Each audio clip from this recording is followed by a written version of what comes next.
who was in the booth for Rams. Raiders, Antonio Brown crushing the headlines, but there is other stuff going on around the league. So let's say good morning to Will. All right, good morning, Kay, guys. Appreciate that. Well, we start with some sad news from Pittsburgh as Steelers wide receivers coach Darryl Drake died Sunday at the age of 62. Drake was in his second year as an assistant in Pittsburgh after spending 9 years with the Bears and another 5 in Arizona.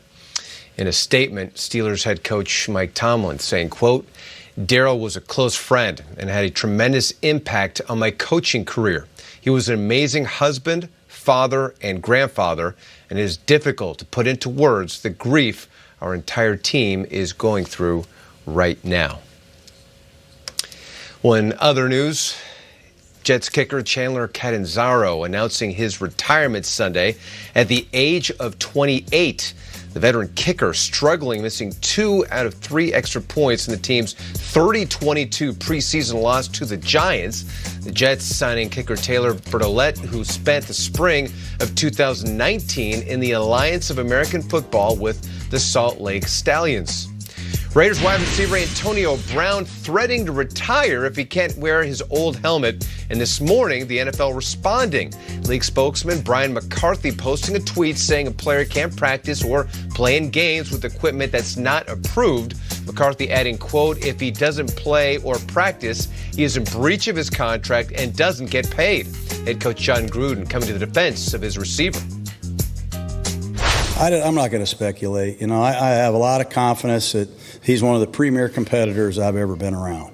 And I got a feeling he would play with no helmet. It's how much he loves to play. But I'm not going to put words in anybody's mouth. We're going to support him. And whatever his decision is, we'll stand by it. But we're confident that he's going to be a huge factor for the Raiders for years to come. Well, they certainly hope so. Either way, it makes for delicious drama that I can't wait to see what happens tomorrow night and how it's going to be presented on Hard Knocks. And the approach here is they could probably just show Mike Silver's thread from Twitter.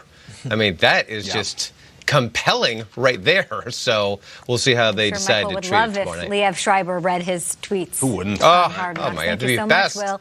And that does bring us to Training Camp Spotlight presented by Rocket Mortgage by Quicken Loans. Brian McCarthy, a PR guy over at the NFL, tweeted out this morning, the player can't practice or play in games with equipment that's not approved. If he doesn't play or practice, he is in breach of his contract and doesn't get paid. NFL policy is that helmets have to be certified by NOCSI. They don't certify equipment that's older than 10 years. Triggs, what is going on? Yeah, NOCSI is the National Operating Committee on Standards for Athletic Equipment, and they're saying that they don't certify any equipment that is older than 10 years. The helmet that Antonio Brown wants to wear is older than 10 years, so therefore it's not certified, and his salary could be forfeited, meaning zilch, gone, nothing. How much do they? $30.1 million. Okay. Hello, goodbye. Okay. So if that's the case, it becomes financial as well. But the NFL is not fooling around on this. Safety is what they value most, and it's paramount. And when you have the NFL PR guy tweeting that out and not feeding it to sources, saying, no, here I am representing the Shield. This is what I've got. I think this is an actual fight the NFL's worth having. And I agree.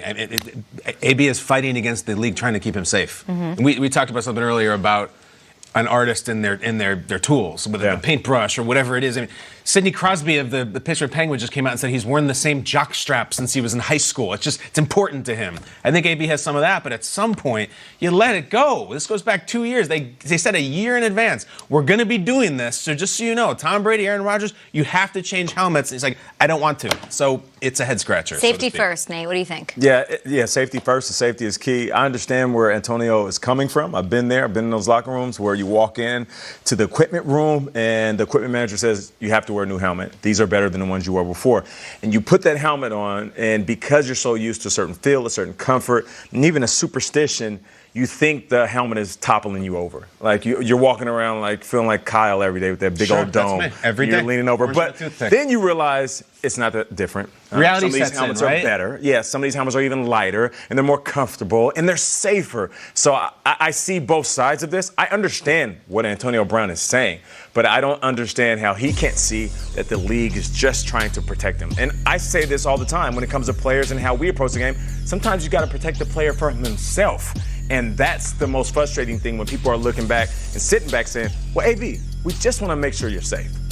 Nate, you were at the preseason game between the Rams and the Raiders. Antonio Brown wasn't even there. So as much as we want to talk about this helmet thing, shouldn't he have at least been there as a teammate or been on the sidelines or been supporting his team? Like, to me, that's the bigger story here, that Brown isn't around. Yeah, we were in the booth and the game was getting started. The producers are in their ear saying, do you guys see the back of Antonio Brown's head? Because we were facing the Rams team, so we couldn't see the faces of the Raiders. And I'm just looking, I grabbed the binoculars. I'm like, he has to be here. And then we're talking in the booth, Andrew, Amina, nah, he's not here. And Antonio Brown wouldn't show up. And I just thought the fact that they could say that so boldly, that just it shows where his head is at right now. And as a player, even if you're beefing with the league about a helmet, you're beefing with the team about what helmet you want to wear, and all these issues that are going on, show up for your dudes. Show up for the players. Show up for the simple fact that they cut a big check for you. Show up for the fans. Just be there. Even if you're chilling, wear some comfortable sandals so your feet don't hurt, and put a Raiders meat jacket on. I don't care. Just show up because people want to see you. Your players want to see. If I'm a younger dude and I'm a younger wide receiver, I'm like, yo, I would love AB to be here right now. This is my first game, and I'm nervous. I got butterflies. I just want to talk to one of the OGs. I want to talk to one of the best receivers to ever play in his era. Where's AB at? And he wasn't there. There's two ways to look at this. Everybody has a friend like this. They're the there's always something guy. There's always something. And he's quickly become there's always something with Antonio Brown. He's disgruntled about something. There's drama. We have hit peak drama with the Oakland Raiders before a preseason game was even played, before you called that game. Peak drama. Is this going to end as the preseason goes on and the regular season starts? Because that's certainly one way to look at it. Get it all over with now. Then AB will show up and this will all be figured out. Or are the distractions piling up and just getting started here? Yeah, I can't imagine that it would end. First of all, it's the most anticipated Hard Knocks episode in the history of the series. It really is. More so even than Joe Philbin cutting Chad, which was crazy. That was this crazy. is the one. And even more so than the helmet thing, here's what worries me. In the Mike Silver thread, it talks about he's already annoyed the coaches for showing up late. And then the thing in the wide receiver meetings, distracting himself, engaging in activities which include perusing his bank accounts and liking photos on Instagram. Now, this is in the prove it period, brand new contract. What happens if the Raiders are 2-6 and it's November and the team sucks and he and Derek Carr can't get along? It seems like someone who's just kind of bored and disengaged in a time when this is supposed to be a renaissance for his career. I can't imagine it stops when the season starts. Why would it? You're so right. This was supposed to be his fresh start, Peter. He goes Second to act. a new team. It was Ben Roethlisberger. It was a situation. It was the way that team worked, and it wasn't the fur coat on the sideline. It wasn't him. This was his fresh page. Yeah. And it's look, not being written the way that I think he'd like. I don't even know that he sees how it's being written or seen from outside. Mark Davis went all in when the move to Vegas started being. Hiring Gruden in itself is this huge splash. The Trent Williams signing, the Incognito, the Vontaze Perfect. There are so many storylines. But Antonio Brown, they got on 60 cents on the dollar. This is maybe the most talented wide receiver in the league. They got a couple draft picks and they had to give him a new contract. That was a bargain deal. And yet right now it looks like they're getting the worst end of the deal, which is saying a lot considering how little they had to give up to get him. A lot of fans chiming in on Twitter at GMFB. We appreciate that. You guys are giving us a lot to think about. Maybe we'll share some of those comments a little bit later on in the show. We've got highlights to get to. 5 games were played. The Raiders did take on the Rams up there in Oakland. And we're going to hit the NFC North. 2 teams kicking off on September 5th to start the 100th season of the NFL. But are we sleeping on the team up there in the North? They looked razor